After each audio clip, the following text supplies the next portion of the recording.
بعضی زنکو خچونا زیب زینت میتن میبروید اگر امرو شب شواکو بینیش تلخت میکفا چون او وقتا ایش پکلیوفکو نبوداخی بعضیش ممکن که ایش پکلیوفکو روش یک سانتیمتر بوشا هم خیلی میزنن پرش میکنن که او وقت تولی این حنرو یا دنگ رفته بودن کس بیتور رو اینقدر گلگونه و اینقدر سفیده و اوپا زد که همون سفره رو اوژنگای روش پوشیده نشد عشرهای مصحف از جو میبرید میبچسبانید با رو آن پلید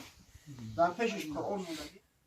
حضرت گفت لو خشع قلبه لخشع جوارحه اگر دل این بدبخت ترس میداشت اعضای بدنش هم میترسید بازی نمیکرد در نماز در حضور پروردگارش سود است خیلی در نصیب مامی به دست چی کنم این ماشیه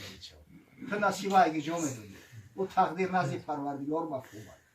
و خدا قسم یا نقشه بعضا کارای میکنیم که حتی شیطان از کردنش عاجزه ما با شیطان سپیستش میکنیم بله وسوسه ای شیطان ای لیکن وقتی شیطان دید که ختم شیطان صفت شدی ای پیشت میگریزه ای رندت بزور ایو دیگه اعوذ بالله من الشیطان الرجیم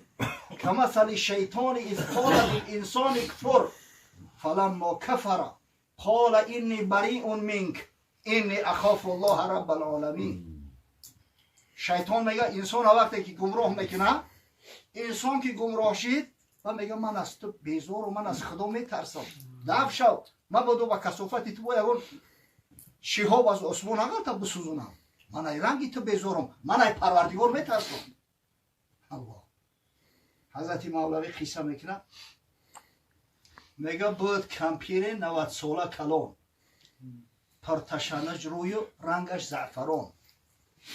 چون سری سفره رخی او توی تو لیک در وی بود مونده عشقی شو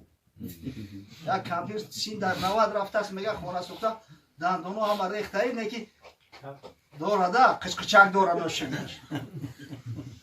ریخ دندانهای او چون پیر شد خط کمان و هر حیثش تغییر شد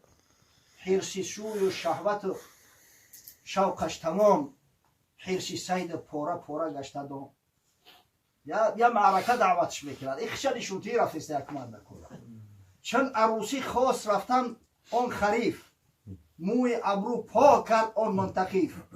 پیش رو آینه بینهاد آن عجوز تا بیا رایت رخ رخسار و پوز چه فسان کرده است آینه را در پیشش مونده است خوشو را میچینه خونش بسوزم حضرت نصیحت میکنه چند دزدی عشر از خطیب تا شود رویت ملون همچه سیب چند دزدی حرفی مردان خدا تا ستانی آفرین یا مرحبا عاقبت چم بستری مرگت رسد از رخت این اشرها بر هم فیتد تا روزه میشه که همه ای اشکار میشه یکی روزم بعضی کارهای میکنه که شیطان حتی در تعجب ببینه از برای خدا شیطان که رانده شد بجز یک خطا نکرد خود را برای سجده آدم ریزا نکرد شیطان 1000 مرتبه بهتر زی بی نماز کو سجده را با آدم و این بر خدا نکرد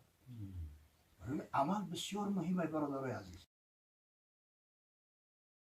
آن گلگونه بیمالید آن بتر سفره رویش نشد پوشیده تر آخی رو اوژنگ میزنه ولی بعضی زنکو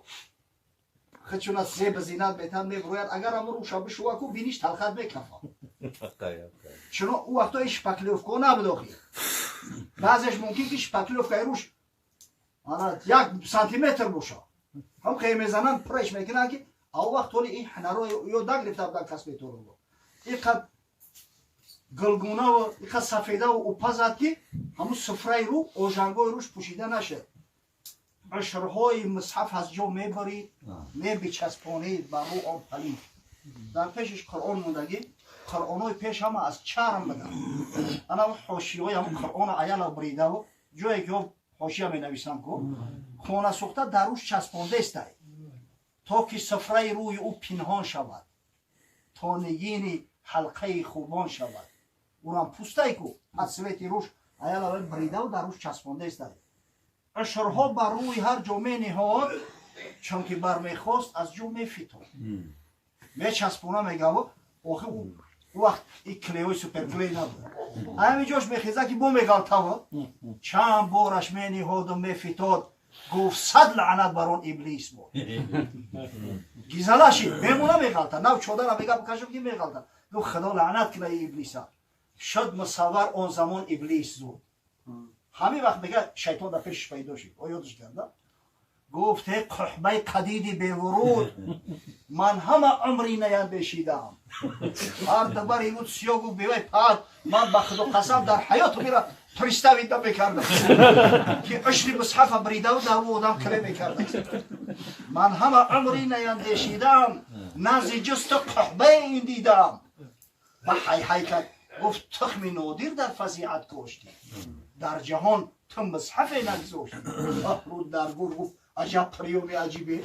همه دیگه بیوارم ایتی یاد بگیرن تخمی قرآن نمیمونه دیگه همه شاید طلب میگیرن در روش و کله میکنن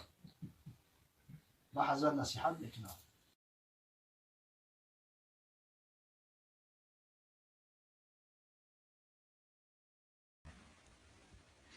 بعد ابو دجانه گفت که یا رسول الله حقی ای چیه؟ نامش سیماک ابو دجانه را سیماک ابن خرشه گفت حقش چیه؟ گفت حقش همیه که همین قدر در سر روی دشمن بزنیش که کجله شود گفت نباشه من میگیرمش بعد گریف میگم به همین یک غرور تکبر رنگ همین فیلی مست وری همین تا قدم را پرتفته جواب دادم حضرت صلی الله علیه وسلم تا تماشا کرد یک تبسم کرد گو همه حرکت ها را خداوند شو میبینه مگر در همین حالت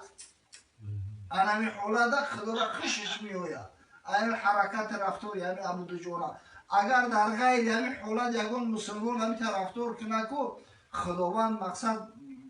نفرت داره ناراحت میشود ای کو نه که در آن همین حالت خدا را خش میوید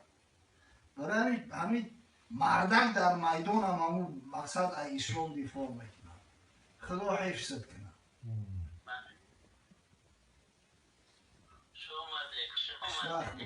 سلامت باشی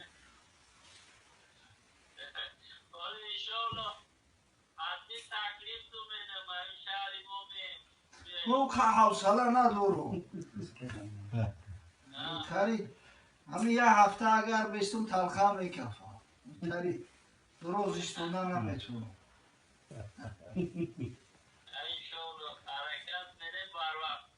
خدا حفظ کنه خدا نگهدار در امان پروردگار سلام علیکم